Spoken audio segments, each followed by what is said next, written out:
Meantime, it's been a day of grief and mourning in Israel. An Israeli-American family who helped lead the charge to free hostages from Hamas in Gaza has laid their son to rest.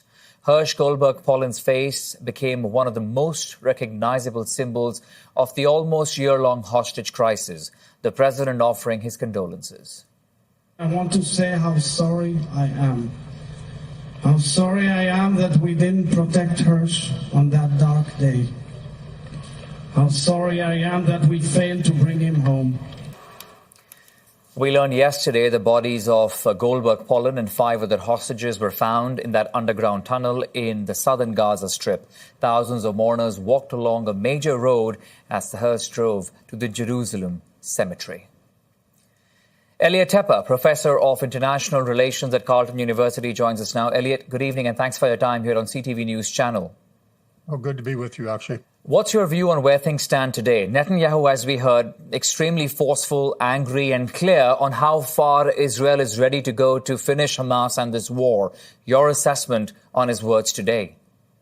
His words today actually echo very much President Biden and Vice President Harris's view that Hamas has to be held to blame and that Hamas must be destroyed. This is not his view. I'm quoting now, more or less, paraphrasing from Vice President Harris. They shall not be allowed to govern.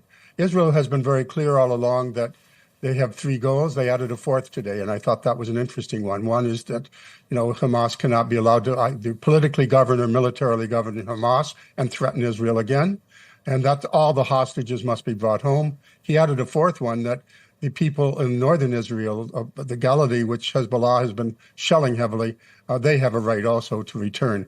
So Netanyahu is pushing back forcibly against any threat that is aimed at him, saying that he's not done enough. But a lot of people in Israel say the opposite. Quite clearly, the two sides are essentially where they've been all along. Israel wants to eliminate Hamas as a threat to Israel, and Hamas wants to retain power in Gaza. And that stalemate continues. Elliot, there's something else he said very clearly today, because we've been discussing all along there is so much pressure on Israel to end this war in Gaza. But something very pertinent he said that international pressure must be focused on Hamas, not Israel, when it comes to the ceasefire deal. Your view on that? That seems pretty well common sense, isn't it? The fact that the press and Hamas is well aware of the hostage issue being incredibly important to the domestic situation in Israel. They've counted on pressure being put on Netanyahu, as it ought to be, to do something to bring this war to an end successfully. So all of that is very clear. But Hamas, after all, is the aggressor here. And they have been the murderers, the kidnappers, the rapists, and they in turn are backed by Iran. So the fact that Iran is getting off scot-free, Hamas is not getting any of the attention right now. It's only on Netanyahu. Israeli public opinion is very much in favor of bringing home the hostages. That pressure, because it's a small country and everybody feels like a family member is involved. And in this case, we know the names of a lot of the family members. Right. But we also have to keep in mind that 7 American hostages were being held. Now there's 6. And the United States has said, we will not rest until Hamas pays the cost. So by all means, focus on Netanyahu and his strategy and his strengths and his weaknesses. But no Israeli leader wants Hamas to stay in power and to threaten Israel again and to take more hostages. And America is in agreement on that. But let me ask you about what America has said. President Biden said very clearly today when he was asked about how much Netanyahu is doing in terms of the ceasefire deal, has he done enough? President Biden, though, says, and he's been very critical and open about it, that he hasn't done enough. Yes, he sees Netanyahu, as do many Israelis internally inside Israel, including within the defense establishment, apparently, and from what we hear, as trying to extend the war for his own political reasons. Mm-hmm. He's under judicial threat. He doesn't want his government to collapse. But again, I would come back to saying, yes, Netanyahu should be under pressure, but it's Hamas that's the aggressor.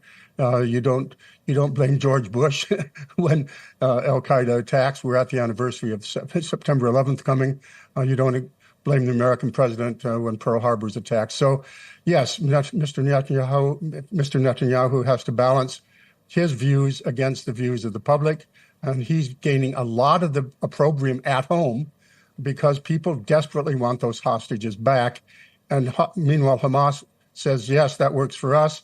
We have two conditions. One is that this war be stopped permanently, not temporarily, and basically that we are left in power. So that's the conundrum, and that's the internal pressures on Israel should not be the only focus on this. Right. The bigger picture here is that Hamas war is continuing with the backing of Iran, and America has lost a hostage here and have pledged to do something, but so far we don't know what even America can do to bring this, other than trying to press Israel to basically capitulate to Hamas.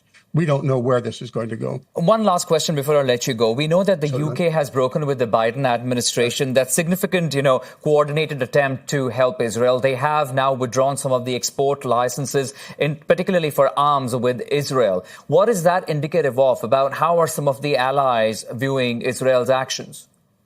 Yes, rather bad timing on the part of the UK, don't you think? The hostages were killed immediately after they made that announcement.